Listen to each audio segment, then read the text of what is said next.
I'm Jesse. Welcome back to my channel, JaffyDuck Productions.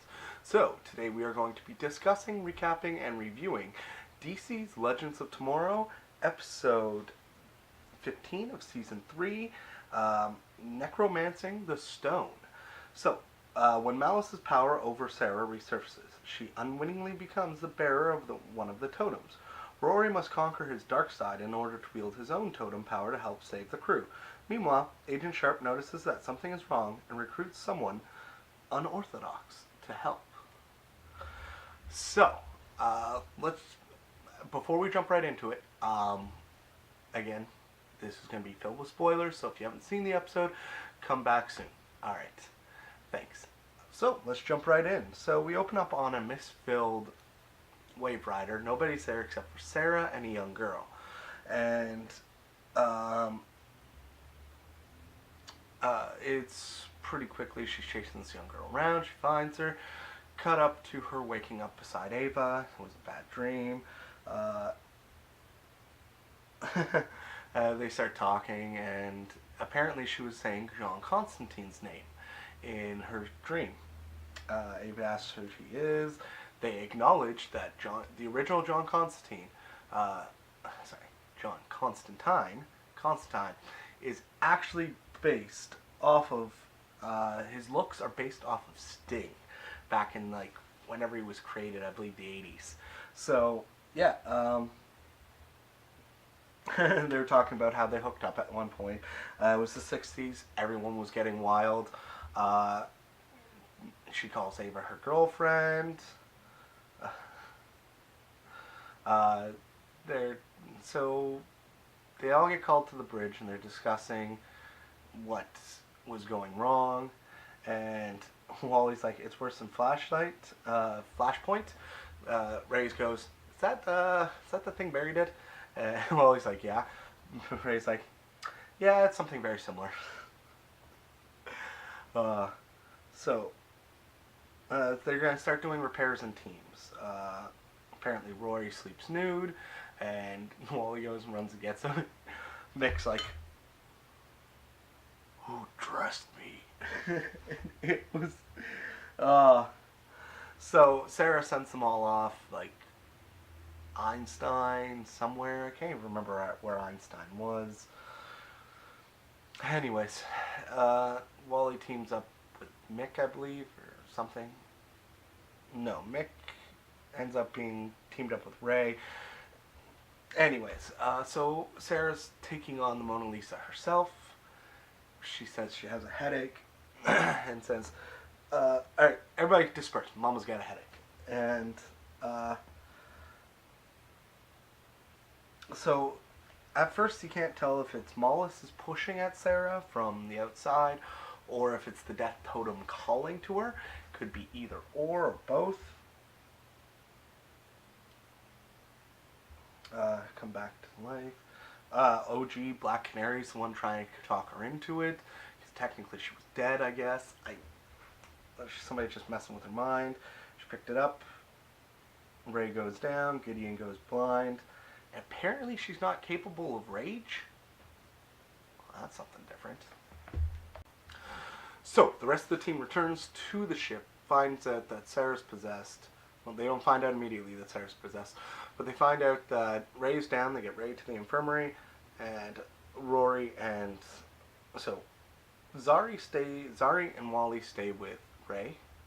No, I don't think Wally and Nate are back yet.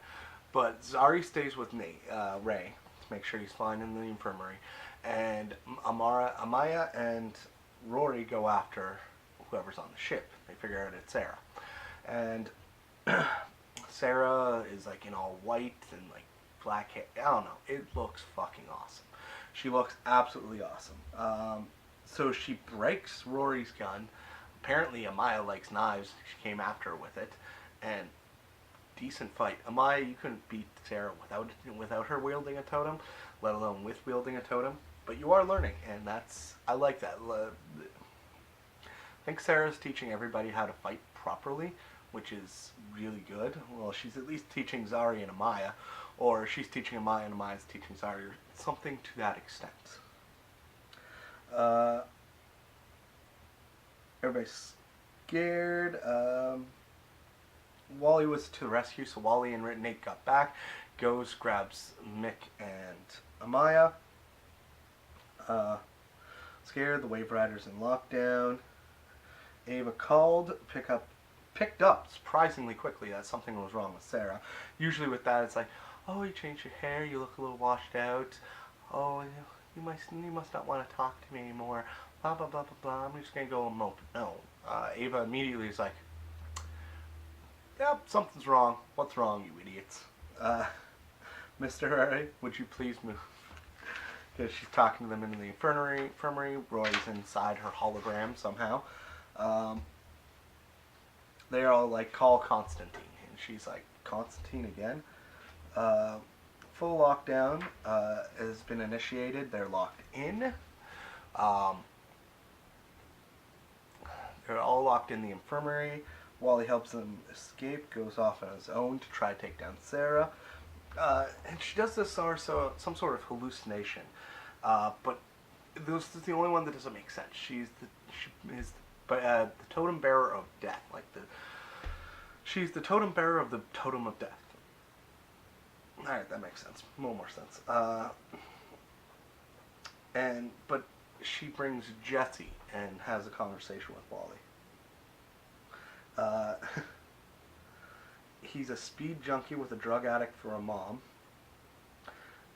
Yeah, this is the emotional goodbye we needed with these two. And I'm glad we kind of got it, even if it was Wally towards a hallucination. Gary chasing a chicken is the best.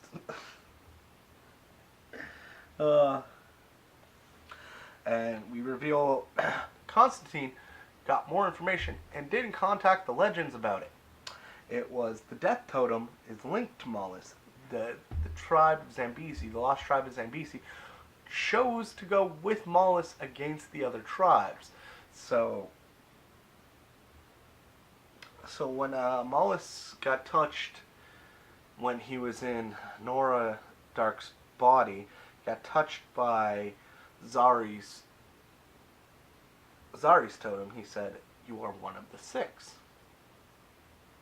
Now that was very interesting because it wasn't 6 totems that put him away. It was only 5 totems because the Death Tribe sided with him. So was this a ruse all along to try to get them to get it so that he could take over him? I think it might have been. Stop going off alone because everybody goes off alone. Hell yeah, Gary. John and Ava. Oh.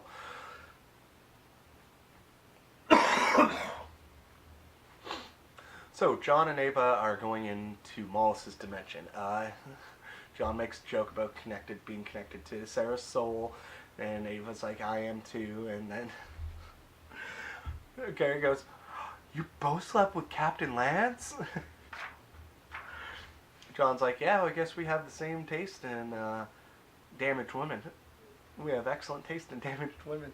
And she's trying to claim Sarah's not damaged. Sarah is very, very much damaged.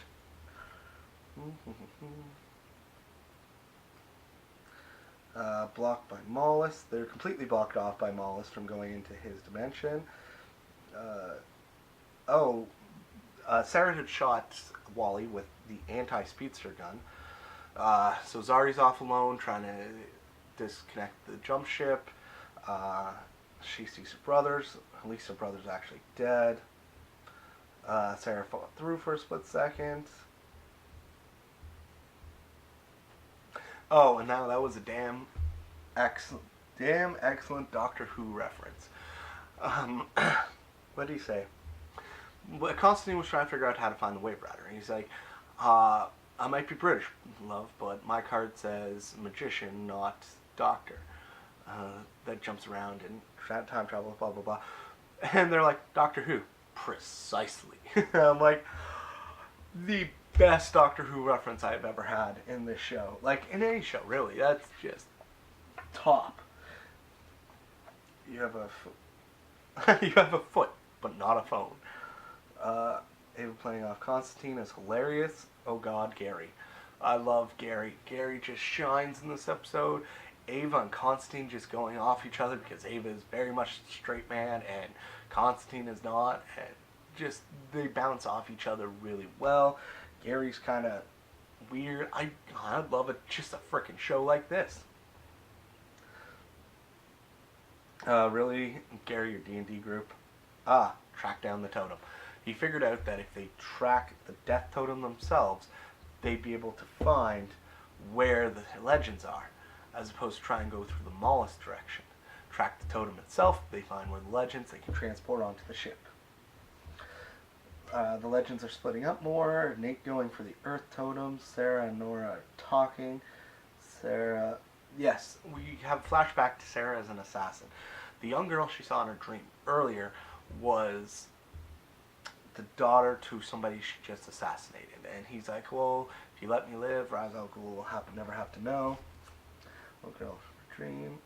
This little girl, is she important? I'm very much wondering this now because it's hard to tell because of she could be, she could not be. I don't know if she's going to be important to the plot later on, because that would be very interesting. That was like 5 to 10 years ago. She's time traveling.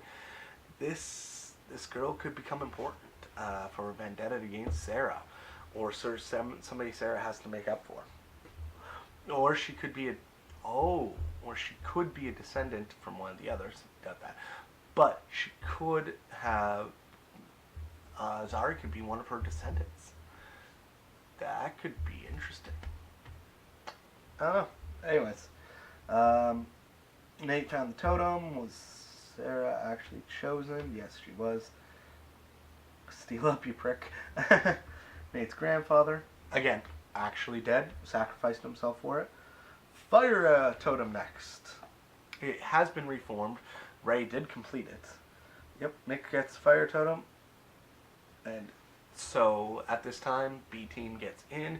So it's Gary, Ava get knocked out pretty quick, and she's trying to talk to John, and Mollis is trying to convince John to let him go, to help him. He almost does.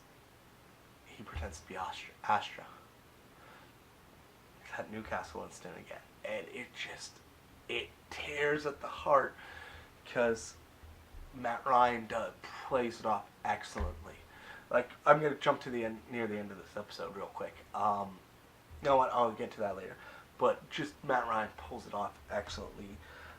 You don't know if he believes it or not. You don't know till the last second if he believed it or not. But John, yeah, he pulled out Astra, the Newcastle incident. For those who are not very familiar with Constantine, the Newcastle incident was one of his first forays into like really deep dark magic, and a young girl was possessed, I believe. She's trying to save her, and ended up damning her soul to hell. And it's his biggest regret. It's why he doesn't work with people anymore. It's yeah. Good boy John goes through. Whoa, right. Mick shoots a fireball, and Amaya just goes, "Whoa, whoa is right." My next note is, "Fuck yeah, Mick." Anyway, so Nora is being very compelling,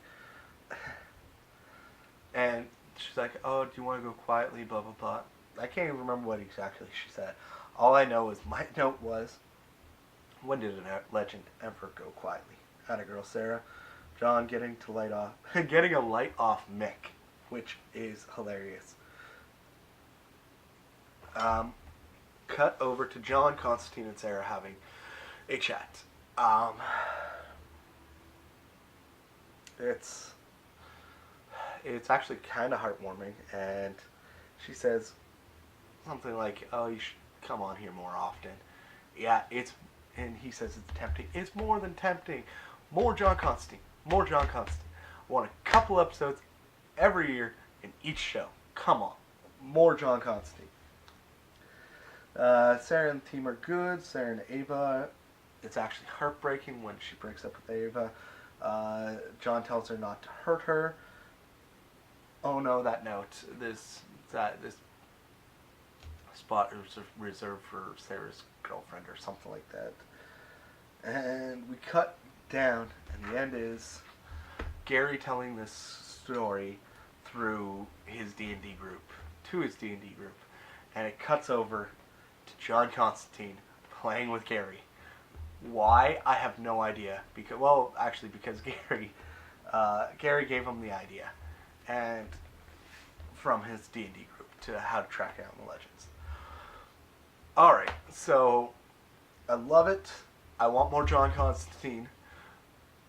Rate this episode is it's a 5 out of 5 totems, man.